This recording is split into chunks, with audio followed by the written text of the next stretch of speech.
trágica de ese mártir de la revolución del mundo. FBI leader.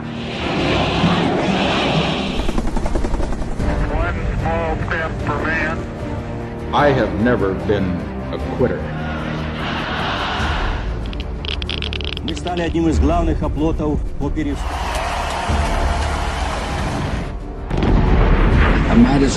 Серьезные основания полагать. Yes, we can.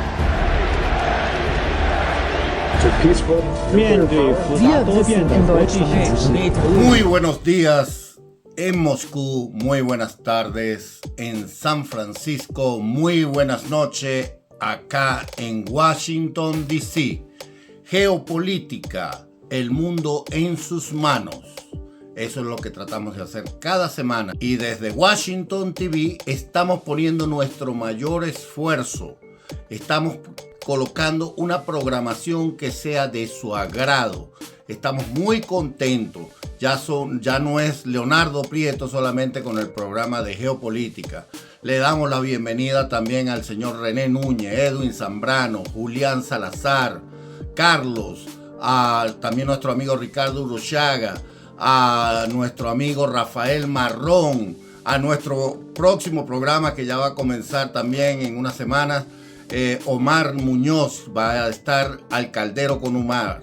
Entonces esto es una iniciativa que comenzó solo con una idea y esta idea pues se ha ido agrandando, esta idea se ha ido creciendo y ha ido siendo aceptada por los demás. Fíjense, ya tenemos programas de geopolítica, tenemos programas platicando tenemos el programa de grupo, gerencia, política y gerencia, tenemos programa con el compás financiero, tenemos a nuestro compañero Rafael Marrón con Guayanidad, que próximamente se va a enfocar también en la historia de Venezuela, y tenemos nuestro compañero Omar Muñoz, quien viene también a darnos su aporte. También tenemos una sorpresita, ya vamos a arrancar nuestras transmisiones también en inglés.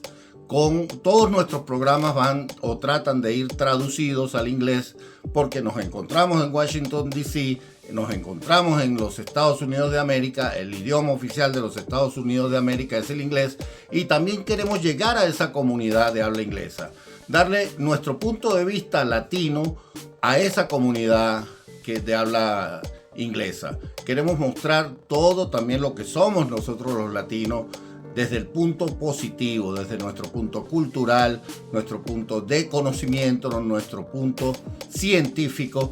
Y también, bueno, le tengo una buena noticia. Próximamente también va a arrancar y está a corto plazo estoy hablando, no le voy a decir los días porque va a ser una sorpresa. Viene nuestro amigo Julián Salazar con un programa que todavía el nombre no me lo han pasado, pero yo sugerí algo con petróleo porque es un programa único y exclusivamente sobre petróleo. Es un ingeniero geólogo que va a hablar sobre los temas petroleros, así como Ricardo habla de los temas financieros, yo como especialista e internacionalista hablo de los problemas en el mundo, de la gobernanza, del movimiento. Hablo de la guerra en paz, que la guerra en paz es la política y en el mundo global la guerra en paz es la geopolítica. René y el grupo Gerencia habla de la política en Venezuela y latinoamericana y así pues ya nuestro grupo está creciendo. Yo le doy primero gracias al Creador, gracias a nuestro Dios porque nos da la energía, nos da la fuerza para todas las semanas hacer esta emisión para ustedes con el mayor esfuerzo, con el mayor agrado y para que usted solo tiene que ver, el único compromiso que usted tiene que cumplir con nosotros es darle me gusta, suscribirse y pues y si les gustó mucho, comparta la información. Nosotros estamos mostrando lo que es la política desde un punto de vista diferente a lo que la media estaba haciendo. Pero bueno, vamos a hablarle de nuestro libro de hoy.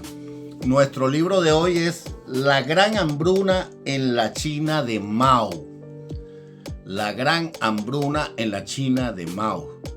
Yo en múltiples programas les he comentado que mucha gente sanciona o habla despectivamente de la comunidad asiática, porque sobre todo la comunidad china, de que comen de todo, de que comen murciélagos, de que comen culebras, de que comen todo.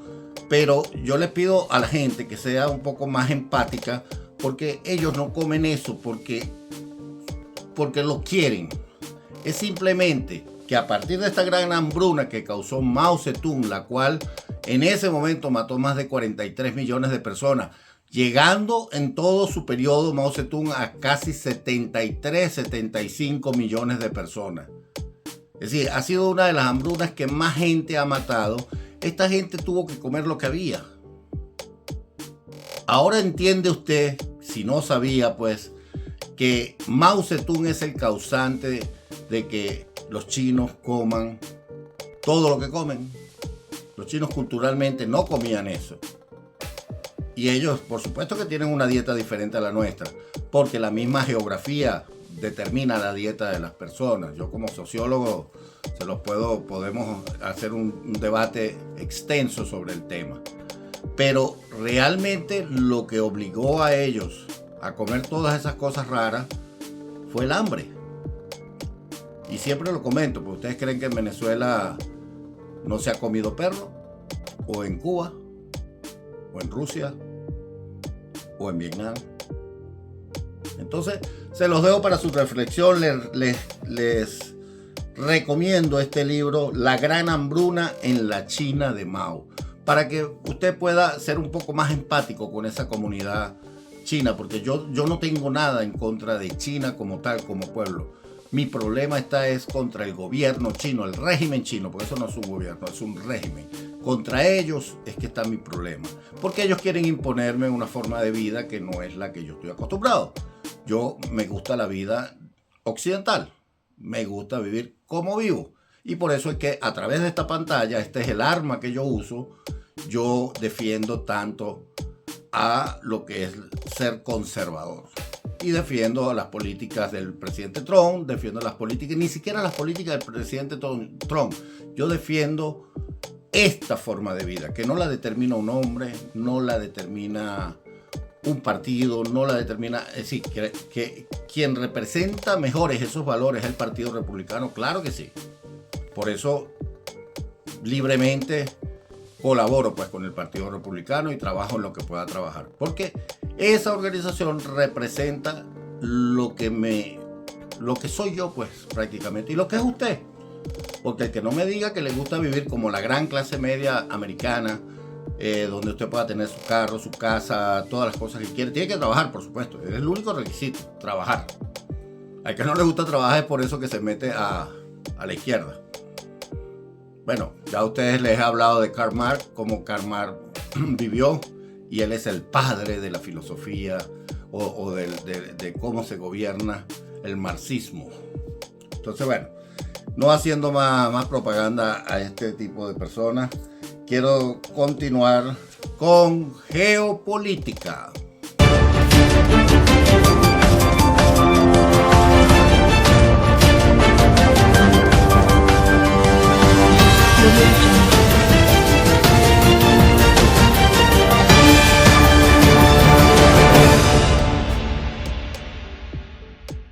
Bueno, señores, Elon Musk está siendo atacado por todos lados.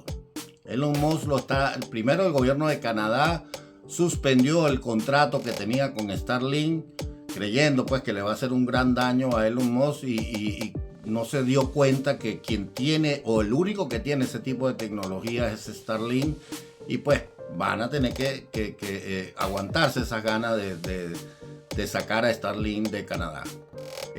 Canadá está en medio de un movimiento político. Canadá siempre para mí yo lo pongo como la cuna de la izquierda, donde incluso los que creen que son de derecha no son de derecha, son de izquierda. Eso es más o menos como lo que pasa en Venezuela, que en Venezuela somos 30 millones de habitantes y creo que 31 son de izquierda o creen que son de derecha, porque yo he estado claro siempre en mi pensamiento ideológico, porque la ideología es lo que define cómo se va a gobernar. La ideología le da la carga a lo que es la política pública. La ideología debe estar presente mínimo en un 60% en una política pública. Eso lo aprendí en la Universidad Católica Andrés Bello en Venezuela, cuando hice mi diplomado en estudios avanzados en gerencia política. Entonces, acá este canal es un canal para intelectuales. Este es un canal, y ojo, intelectuales no necesita título, no necesita tener credenciales muy grandes, porque los grandes pensadores, Aristóteles era un sabio, y así muchos filósofos, ninguno de ellos tenía título. Ellos simplemente comenzaban a hacer lo que sabían, lo que creían que había que hacer. Bueno, como les comentaba, Elon Musk ha recibido ataques, ha habido ataques a carros, Tesla, ha habido ataques de todo tipo, incluso las acciones de la bolsa de valores de Tesla han venido bajando esta semana, o con respecto a la semana pasada. Se le vio una bajada importante a las acciones, tanto que hoy están en $220 a lo último cuando estábamos grabando este programa. Si hay algún movimiento en el tiempo que vamos a publicar el programa, me disculpan, pero bueno, tratamos de hacerlo lo más actualizado posible. Señores, vamos a ver un video de lo que es la OEA. Con ustedes un video para que entiendan un poco cómo funciona la OEA y qué es la OEA y para qué fue hecha.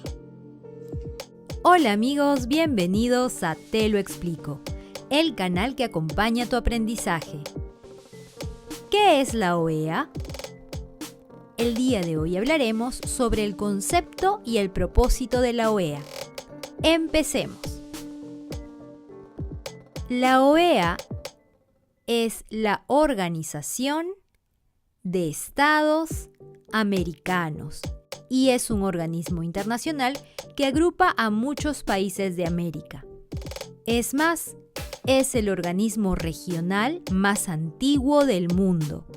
El origen de la OEA tiene como antecedente la primera conferencia internacional americana que se celebró en Washington, que duró desde octubre de 1889 hasta abril de 1890.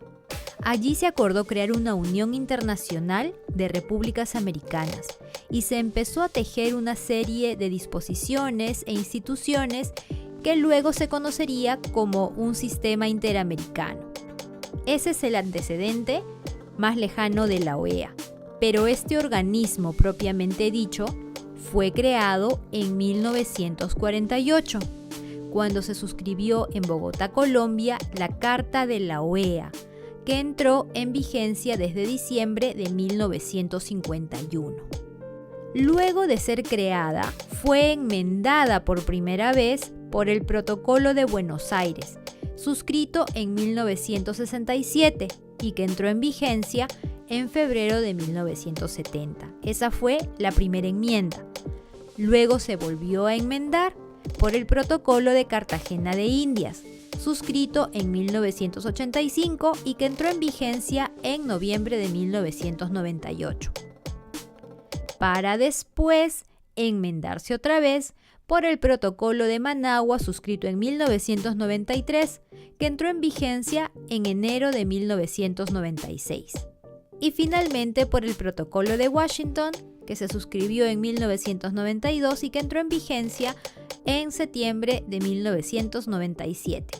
Como podemos ver, la OEA ha tenido un antecedente que data de antes del siglo XX y a lo largo de su existencia ha tenido varias enmiendas. La OEA fue fundada con el objetivo de lograr en sus Estados miembros, es decir, en los países que la conforman, un orden de paz y de justicia, el fomento de la solidaridad, robustecer su colaboración, defender su soberanía, su integridad territorial y su independencia. La OEA reúne a los 35 estados independientes de las Américas y constituye el principal foro gubernamental, jurídico y social del hemisferio. Sus principales pilares son la democracia, los derechos humanos, la seguridad y el desarrollo. Veamos ahora los propósitos de la OEA, que son 8. El primero es afianzar la paz y la seguridad en el continente. Lo que se busca lograr es que el continente americano sea un lugar de paz y de seguridad para todos los países que lo componen, o por lo menos para los países miembros de esta organización, ya que no todos los países americanos forman parte de ella, pero la mayoría sí. Esto de afianzar la paz tiene que ver lógicamente con prevenir los conflictos que se puedan dar tanto dentro del continente, entre países, como con países de otros continentes. El segundo propósito es el de promover y consolidar la democracia representativa dentro del respeto al principio de no intervención. Esto quiere decir que la OEA promueve, o en teoría debería promover, que todos los países miembros sean países democráticos. Una democracia representativa es una democracia que tiene al presidente o a un presidente como cabeza, y a este presidente se lo tiene que elegir cada cierto tiempo. Estos jefes de Estado deben gobernar por un periodo de tiempo. Esto, como lo podemos ver actualmente, no se da en todos los casos. Hay países miembros de la OEA que no tienen democracia representativa. Aunque aparentemente dicen tenerla, en realidad tienen gobiernos más bien dictatoriales. Pero la OEA no puede hacer mucho, ya que aquí dice que tiene que ser dentro del respeto al principio de no intervención. Es decir, la OEA como organismo no va a poder intervenir en esos países. Sin embargo, siempre va a poder dar sus opiniones o ciertas manifestaciones que traten de que en cada uno de los países haya democracia.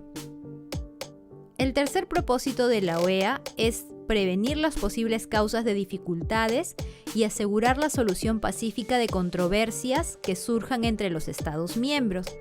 Muchas veces se dan conflictos entre países, especialmente en el caso de los países fronterizos. Esto es algo normal, entre vecinos a veces pueden haber conflictos. Lo que hace la OEA en estos casos es participar como observador y como garante de que cada uno de los conflictos sea solucionado de una manera pacífica y que no se vulneren los derechos de ninguno de los dos países. El cuarto propósito es el de organizar la acción solidaria de estos en caso de agresión. Esto quiere decir que si, por ejemplo, algún país miembro es atacado por otro país que no sea miembro o de otro continente, la OEA se va a prestar para organizar a los otros países miembros apoyando al país que está siendo agredido. El quinto propósito tiene que ver con procurar la solución de los problemas políticos, jurídicos y económicos que se susciten entre ellos, entre los Estados miembros. Una vez más, la OEA actuaría como garante, como observador y en este caso también como árbitro para procurar la solución de los problemas que hayan entre los países. Todo tipo de problemas como pueden ser políticos, jurídicos y económicos. El propósito 6 es el de promover por medio de la acción cooperativa su desarrollo económico, social y cultural. La OEA busca lograr que cada uno de sus miembros tenga un buen desarrollo en esos tres ámbitos, tanto económico como social como cultural. Y es por eso que hace durante el año distintas reuniones en las que se llegan a acuerdos entre países y en los que se pueden compartir experiencias para que unos aprendan de otros en ese ámbito. El séptimo propósito es el de erradicar la pobreza crítica, que constituye un obstáculo al pleno desarrollo democrático de los pueblos del hemisferio. La OEA en sí no es que tenga presupuesto para otorgar a cada país para erradicar la pobreza, pero lo que hace es promover el diálogo y la cooperación técnica entre los países miembros para que ellos intercambien información y experiencias sobre las políticas que han funcionado en el combate a la pobreza. Además, cuentan con valiosos instrumentos de derechos económicos y sociales como el Protocolo Adicional a la Convención Americana sobre Derechos Humanos en materia de derechos económicos, sociales y culturales. Y también mecanismos de seguimiento, en el cual un grupo de expertos hacen recomendaciones a los estados para que puedan mejorar sus políticas públicas, que son clave para la erradicación de la pobreza. Y como último propósito está el de alcanzar una efectiva limitación de armamentos convencionales que permitan dedicar el mayor número de recursos al desarrollo económico y social de los Estados miembros. Los Estados miembros de la OEA han firmado un acuerdo para que haya un límite en el gasto en armamentos convencionales, de tal manera que ese presupuesto que ya no se gasta en armamento se pueda usar en el desarrollo económico y social de los estados. ¿A qué se refieren con armas convencionales? Armas convencionales son carros de combate, vehículos blindados, aviones de combate también, helicópteros de ataque, naves de guerra, misiles y lanzamisiles. Bueno, señores, la OEA significa Organización de Estados Americanos, para aquellos que no lo saben. La OEA tiene nuevo secretario, fue electo por aclamación. Es una tristeza cuando yo escucho esto, que haya sido por aclamación, porque Paraguay quería ser una contraparte y Paraguay, gracias a Dios, siempre ha sido conservador en el Congreso, en la mayoría de sus gobiernos. Paraguay incluso ha sido uno de los países, de los pocos países que siempre se ha mantenido en contra de lo que ha hecho el régimen venezolano, porque Paraguay está claro pues que eso es un régimen, que es una organización criminal. Más allá, el régimen venezolano es el sueño de Pablo Escobar hecho realidad, o quizás el sueño que tiene hoy día Petro, o el que tiene Claudia Sheinbaum, probablemente, porque todos son de la misma ala comunista, la mayoría estuvieron en la guerrilla y pues el sueño de ellos es eso, pues hacer lo que hacen. Entonces Paraguay presentó pues una propuesta, no fue aceptada y por aclamación quedó Albert Randin, canciller de Surinam. El canciller de Surinam, según hay un pacto allí que decían, porque es bien extraña, ¿no? La OEA funciona de una forma extraña y yo no sé por qué Estados Unidos lo ha permitido. Primero, la OEA en sus presidencias, en sus secretarías, ellos dicen un año el continente, un año el Caribe, un año el continente, un año el Caribe. Bueno, estaba Almagro, que pertenecía a Uruguay, y ahora viene que también es sudamericano, pues. Entonces, pero bueno, lo más extraño de todo esto es que Estados Unidos nunca se postula para ningún cargo. Y Estados Unidos es uno de los países que más aporta a la OEA. Uno de los países que más aporta. Y por eso que yo quiero hacer un llamado a cómo funciona la OEA y qué hace la OEA. Porque realmente la OEA, fíjense, son 500 empleados que hay en la OEA. 500 empleados que pagan el 60% del presupuesto de la OEA, lo pagan los países, los aportes que dan los países y lo administran los países. Pero aquí pasa algo más o menos como lo que estaba pasando en Panamá. No sé si se acuerdan con el canal de Panamá, que había algo oculto. Bueno, en la OEA también hay algo oculto. El 40% del presupuesto de la OEA proviene de donaciones o asignaciones de dinero. ¿Ustedes sabían que China aporta dinero a la OEA? Pregunto yo aquí entre ustedes dos, entre ustedes y nosotros, ¿qué tiene que ver China con la OEA? ¿Qué tiene que ver China con América Latina y América Central y América del Norte? Porque China tiene que aportar en la OEA. Solo un secreto, se los dejo aquí entre ustedes y yo. Entonces China no solo aporta, porque ese 40% tiene que ser asignaciones directas a proyectos. No es como el otro 60% que es administrado por la OEA para sus 500 empleados. Ojo, 500 empleados tiene la OEA. ¿Usted sabe cuánto tiene la ONU, que es otra organización que no funciona tampoco y que está en manos de la izquierda? Tiene 1.600 empleados la ONU. Y la OEA tiene un tercio, casi un tercio de los empleados que tiene la ONU. Pero si hay algo ineficiente en este continente, a mucha gente no le gusta decirlo, es la OEA. Ahí se sientan a discutir por horas, y se lo digo yo que he ido a no menos de 3 o 4 asambleas generales en diferentes países. Estuve en la de Cartagena en el 2010, creo que fue, no me acuerdo. Estuve en la de Panamá y estuve en la de Costa Rica, en la de República Dominicana. De la cual en la de Panamá casi que nos secuestraron en un sótano porque los nicaragüenses y venezolanos nos cayeron a golpe a Faría, que es un cubano que estuvo preso y ha hecho como 26 huelgas de hambre al régimen cubano. Y ellos vinieron pues porque nosotros pensamos diferente y nos cayeron a golpe. Nos cayeron a golpe en Panamá. Pero entonces el presidente de Panamá de ese momento, en vez de defendernos, y la ministra de Relaciones Exteriores, lo que hicieron fue llevarnos al sótano, nos secuestraron al sótano. Gracias a Dios yo pertenecía a la Marina y conseguí un policía naval y le dije que nos ayudara. Y ese policía naval, hoy cuento la historia, nos sacó del sótano y me llevó a mí directamente a la Fiscalía Nacional de Panamá, en la cual puse una denuncia al presidente de Panamá en ese momento y a la canciller, pues, de Relaciones Exteriores, porque nos tenían secuestrado allí.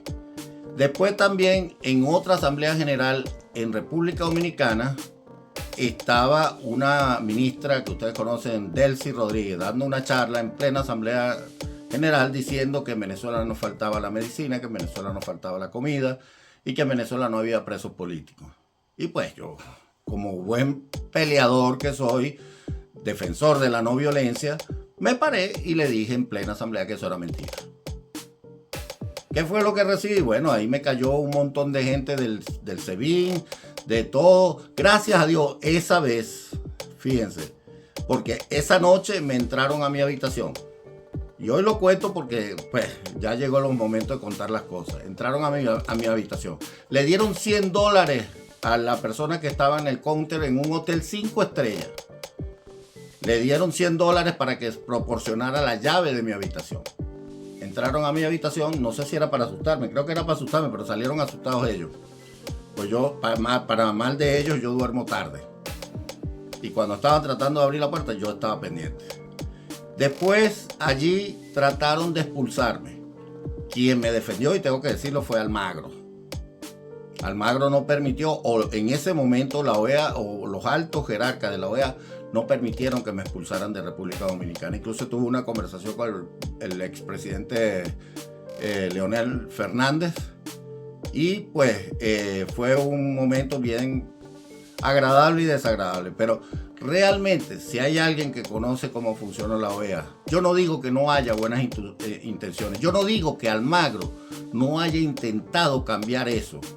Porque si ha habido un secretario general que ha luchado y que ha tratado de cambiar lo que era la OEA, fue Almagro. Pero después se quedó tranquilo. No sé si fue que se cansó, no sé si fue que le jalaron las orejas, no sé si fue que prevaleció la elección en el 2021. Pero yo tengo un grato recuerdo del embajador Almagro porque también hizo una lucha por Venezuela. Pero bueno, la OEA es una casa de la izquierda, de los progresistas. Este señor Randín es un progresista más. Un progresista más.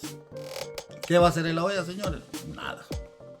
Señores mundo, que a usted le gusta reunirse con los que realmente no nos van a ayudar, el presidente de Panamá, el Karim Khan y todo eso, que yo siempre se lo critico. Usted parece que no sabe escoger los aliados. Usted escogió de aliado al presidente de Panamá, quien tenía contratos, porque no me van a decir que él no sabe de los contratos, con China. China tenía 3 años que no pagaba por los terrenos. Y aparte de eso, China tiene contratos con el tercer puente en el canal de Panamá. Yo no estoy diciendo que son corruptos, ojo, esto no me corresponde a mí. Lo que sí sé es que el canciller, después de la declaración del presidente Trump, se dio cuenta que la empresa china no pagaba, al punto que hoy ya se están vendiendo las acciones a una empresa americana. Entonces, señores, este señor El Mundo le dio es decir, se fue allá, abrazó al presidente de Panamá y en plena pelea entre el presidente Trump y el presidente de Panamá, cosa que yo no habría hecho si hubiese sido el presidente electo. Yo busco mis aliados, yo escojo mis aliados. Entonces, entre Trump y el presidente de Panamá, ojo, no estoy despreciando, simplemente por las posiciones políticas que asumen, yo habría elegido al presidente Trump como aliado, no al presidente de Panamá. Pero no conforme con esto, dejaron las actas en un banco panameño en las bóvedas, pero estas actas, señores, están ahí y ojo, yo no digo que la estrategia haya sido mala, lo único que critico es que el lugar fue equivocado. Dejaron las actas en un banco panameño que también tiene inversiones chinas. ¿Quién me garantiza a mí que los chinos no van a tener acceso a esas actas? Y eso pues lo dejo allí. Pero volviendo a lo que quería mencionarle. Luego el presidente Mundo se va y se reúne con Karim Khan. ¿Quién tiene otra vez? Porque vamos a comenzar a usar este método. ¿Quién tiene duda de que Karim Khan no hizo corrupción o por lo menos tráfico de influencia cuando su cuñada es la que defiende al presidente Maduro o al usurpador Maduro? ¿Hay alguna duda de eso? Si su cuñada es la abogada de Maduro y él dice que eso no es ser familia, entonces el presidente del mundo va y se reúne con él. Pero bueno, volvamos a lo que es la OEA. Yo voy a hacer un planteamiento hoy muy serio. Yo planteo una nueva organización americana donde Canadá, Estados Unidos y todos los países americanos y sobre todo los conservadores, yo propongo una organización de estados americanos conservadora. Es más, me propongo para la presidencia de esa organización, ya que estoy aquí en Washington. Propongo la creación de la Organización de Estados Americanos Conservadores, en las cuales ya podría ser parte Ecuador, Milei, Argentina, Bukele. Bueno, no estoy seguro que Bukele, no sé, porque Bukele no lo entiendo ideológicamente. Me gusta mucho lo que hace en su país, pero ideológicamente recuerden que él viene de la izquierda. No sé si él querrá abandonar la izquierda definitivamente. El presidente Trump. Y así pues los nuevos presidentes que se van a ir sumando. Próximamente México, Colombia, yo no tengo duda que Petro va a perder a menos que secuestren el sistema electoral como lo hacen ellos en la izquierda. Pero bueno, esa es la propuesta. Yo propongo la creación de una organización de estados americanos conservadora, que sea efectiva, que tenga una policía que pueda, incluso a través del sistema no interamericano de derechos humanos, porque ese sistema está secuestrado, por lo mismo termina ya en Karim Khan, porque esa es la que representa aquí en el continente la defensa de los derechos de los ciudadanos. Pero bueno, todo eso está secuestrado. La ONU, el sistema penal internacional, todo eso está secuestrado, señores. Desde nosotros tenemos que comenzar a construir un nuevo sistema de defensa para los ciudadanos, verdadero. No sé qué estará esperando el señor Karim Khan, cuántos casos más, cuando tienen, no sé cuántos casos hay, pero mire, creo que supera los 1000 casos de violaciones de derechos humanos en Venezuela. Pero el señor todavía, fíjese, a Putin sí le tiró en 3 días la orden de captura, a Netanyahu le tiró la orden rapidito, y no le extrañe que sea capaz, después de las sanciones que le impuso Estados Unidos, que inventen una orden de captura contra el presidente Trump. O contra el presidente Milei, porque así trabajan ellos. Entonces, la creación de una organización de estados americanos conservadores, OEAC, y me propongo como presidente humildemente para esa organización. Ahí se los dejo. Bueno, la otra cosa que le decía, China, dentro de sus aportes, y el centro se llama, para darle el nombre exacto es Centro Confucio. Los centros Confucio son los centros que ellos crean para el adoctrinamiento. Y pues ellos en Latinoamérica han financiado el Foro de Sao Paulo, han financiado todo esto, todos esos aportes de financiación. Incluso la OEA recibía dinero de USAID y de SOR. Ahí se lo dejo, señores. Vamos a destapar todas las joyas. Mucha gente no le gusta lo que está pasando. Mire, y otra cosa que le voy a decir, mucha gente se está quejando de lo que está haciendo el presidente Trump. Pero yo le voy a decir, antes de que ganara el presidente Trump, yo le dije, aquí viene un proceso inflacionario. y aquí viene un proceso donde puede haber una recesión. Y es natural, si el presidente quiere, y voy a pasar al segundo tema, que es la guerra comercial. Si el presidente Trump sabe que va a entrar en una guerra comercial donde le va a poner aranceles a México, le va a poner aranceles a Canadá, le va a poner aranceles a China. Ya en el gobierno pasado lo vimos, el presidente Trump le puso aranceles a China y China subía y entonces Estados Unidos subía y después llegaban a conversaciones. Y eso es el comercio internacional, señores. Y la tercera guerra mundial ya comenzó, pero ya estamos ahorita en la etapa comercial. Es decir, una guerra comercial. Y no es mentira, señores. El presidente Trump está tratando de balancear, o vamos a, valga la redundancia, balancear la balanza comercial entre Estados Unidos y los demás países. La balanza comercial entre Estados Unidos, Canadá, India, México, Europa y China es desfavorable para Estados Unidos. Si fuese usted haría algo. Y eso es lo que está haciendo el presidente Trump. Es que más, el presidente Trump no mintió. El presidente Trump dijo: América para los americanos. Yo lo extiendo más para todo el continente americano.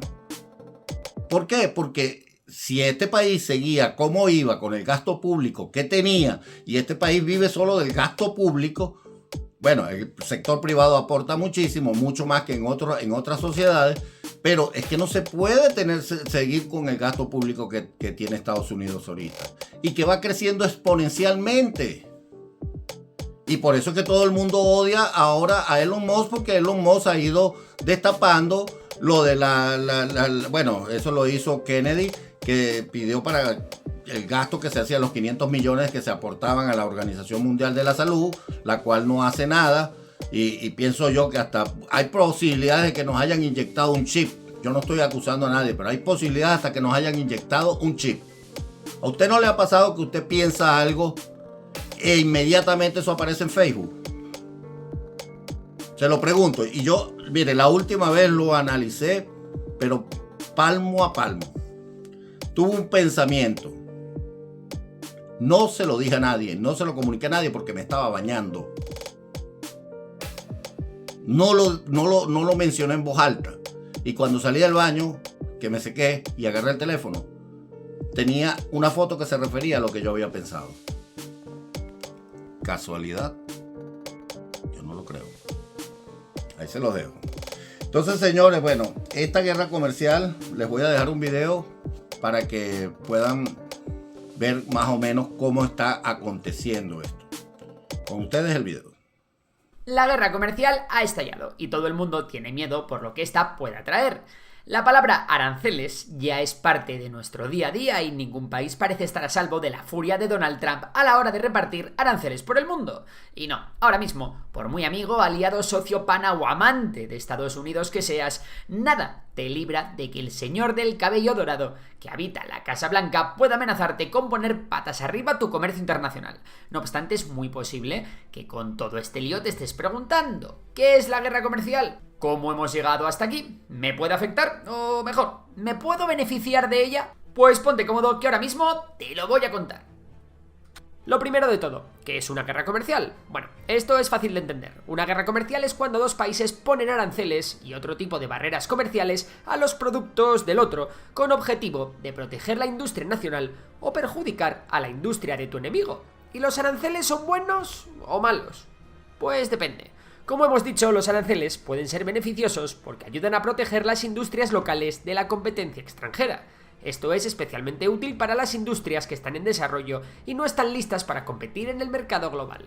Además, los aranceles generan ingresos para el gobierno. Este dinero puede ser utilizado para financiar servicios públicos como la educación, la construcción de infraestructuras o la salud. En este sentido, los aranceles pueden ser una herramienta útil para recaudar fondos que beneficien a la población. Sin embargo, los aranceles también tienen muchas desventajas. Un problema es que los aranceles pueden hacer que los productos importados sean más caros para los consumidores. Por ejemplo, si un país impone aranceles altos a los productos electrónicos importados, los consumidores tendrían que pagar más por esos productos. Otro aspecto negativo es que los aranceles pueden provocar represalias de otros países. Si un país impone aranceles, el país afectado podría responder con sus propios aranceles, lo que puede llegar a lo que estamos viendo hoy: una guerra comercial. Esto puede afectar negativamente a las exportaciones y a las empresas que dependen del comercio internacional de un país. Además, los aranceles pueden causar ineficiencias económicas. Al proteger a las industrias nacionales de la competencia extranjera, puede que éstas no tengan incentivos para mejorar y volverse más eficientes. Esto puede llevar a una menor innovación y a que estas empresas produzcan productos de menor calidad a precios más altos. Vale, ahora que hemos visto los incentivos que puede tener un país a iniciar una guerra comercial, es hora de que repasemos por qué en los últimos años, y especialmente en los últimos meses, la guerra comercial se ha vuelto más despiadada que nunca.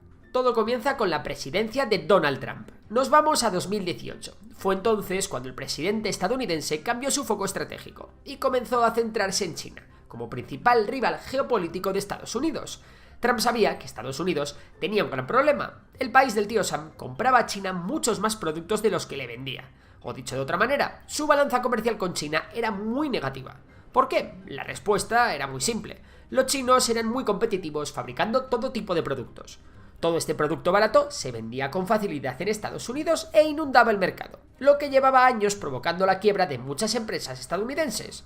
Así que la administración Trump comenzó a preguntarse por qué los chinos vendían productos tan baratos, y la respuesta no te sorprenderá. Las empresas chinas no tenían tantas restricciones a la hora de contaminar y pagaban mucho menos a sus trabajadores que las empresas de Estados Unidos. Además, China estaba haciendo competencia desleal, robando la propiedad industrial a muchas empresas estadounidenses y manipulando su moneda para que ésta fuera muy barata con respecto al dólar. De esta manera, para los estadounidenses era mucho más barato comprar en China y traer los productos a Estados Unidos que comprar directamente los productos a empresas que fabricaban en Estados Unidos. Así que Trump montó uno de esos numeritos que tanto le gustan y en una decisión histórica dijo que el déficit comercial entre Estados Unidos y China era el mayor déficit que un país había tenido con otro en la historia de la humanidad, cosa que era verdad. Y también dijo que Estados Unidos tenía un problema en particular y que ese problema era China. Así que ni corto ni perezoso anunció la imposición de aranceles a productos chinos por valor de cientos de miles de millones de dólares. Los aranceles afectaron a una amplia gama de productos, desde tecnología hasta ropa, algo a lo que China respondió imponiendo también aranceles a productos estadounidenses. Con cada nuevo arancel impuesto, la tensión entre los dos gigantes aumentaba. Los mercados globales estaban en alerta y la incertidumbre comenzó a afectar a las economías de ambos países. Las empresas empezaron a buscar alternativas para sus cadenas de suministro, trasladando la producción a otros países como Tailandia, Vietnam o India, para evitar los altos costes de los aranceles. En medio de esta tensión, los líderes de ambos países intentaron negociar. Se celebraron varias rondas de conversaciones en un intento de llegar a un acuerdo, pero los avances fueron lentos y difíciles. Cada lado tenía sus propias demandas y nadie estaba dispuesto a ceder fácilmente. ¿Y qué tal fue el tema? ¿Quién ganó la batalla? Pues realmente nadie. Estados Unidos no consiguió reducir el déficit comercial con China, aunque sí detuvo algo su escalada. El PIB de China creció durante estos años menos de lo habitual, pero su capacidad de exportación no se detuvo. Además, las menores exportaciones a Estados Unidos se compensaron en parte con mayores exportaciones a otros países del sudeste asiático y a Rusia. Aún así, se estima que el 2,5% de la población china perdió su trabajo o vio su salario reducido por culpa de esta guerra comercial. Por su parte, las exportaciones de Estados Unidos a China, especialmente las del sector agrario, cayeron bastante, obligando a Estados Unidos incluso a rescatar al sector. Lo mismo ocurrió con las exportaciones de gas natural licuado, que también sufrieron de lo lindo después de que China les aplicase aranceles. Cuando Joe Biden llegó al poder y los demócratas se hicieron con las riendas del país, mucha gente tenía las esperanzas de que esta guerra comercial se detuviese y todo volviese a la normalidad. Pero no, la administración Biden aumentó aún más los aranceles a algunos productos chinos, iniciando una segunda guerra comercial. Algunas industrias estadounidenses estaban sufriendo un nuevo ataque por parte de China y el gigante asiático. Bueno, señores, sin comentarios. Yo les dejo para que ustedes analicen. Esa es la idea de este programa, esa es la idea de este canal, de que usted pueda tener sus propias opiniones y de que usted pueda tomar sus propias decisiones. Bueno, lo otro que les iba a comunicar es la guerra de Ucrania. La guerra de Ucrania, se llegó entre Estados Unidos y Ucrania ahora un acuerdo, el cual no fue aceptado por Rusia. Rusia está, y aquí voy a hacer un mensaje claro. Señores, si Ucrania no se apura, Ucrania va a ser tomada totalmente por Rusia. El presidente Zelensky no quiso perder el 20% de Ucrania. Y así evitáramos que fuéramos una guerra, una tercera guerra mundial. Lo cual yo lo entiendo el nacionalismo.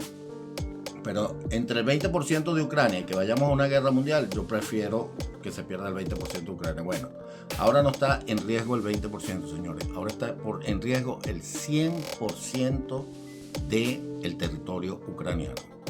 Y se van a acordar de mí, ojalá me equivoque. Mi predicción es que si las cosas siguen así y no hay acuerdo y no se firma un acuerdo, Ucrania va a perder todo su territorio. Muchísimas gracias y hasta el próximo programa, que los queremos mucho y esperamos que nos ayuden a me gusta, suscribirse y compartir. Hasta luego. Trágica de ese mártir de la revolución del mundo.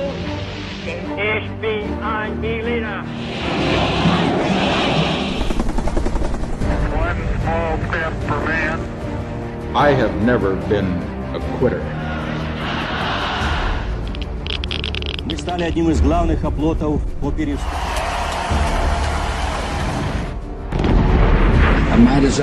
Серьезные основания полагать, Yes, we can. 面对复杂多变的国际形势，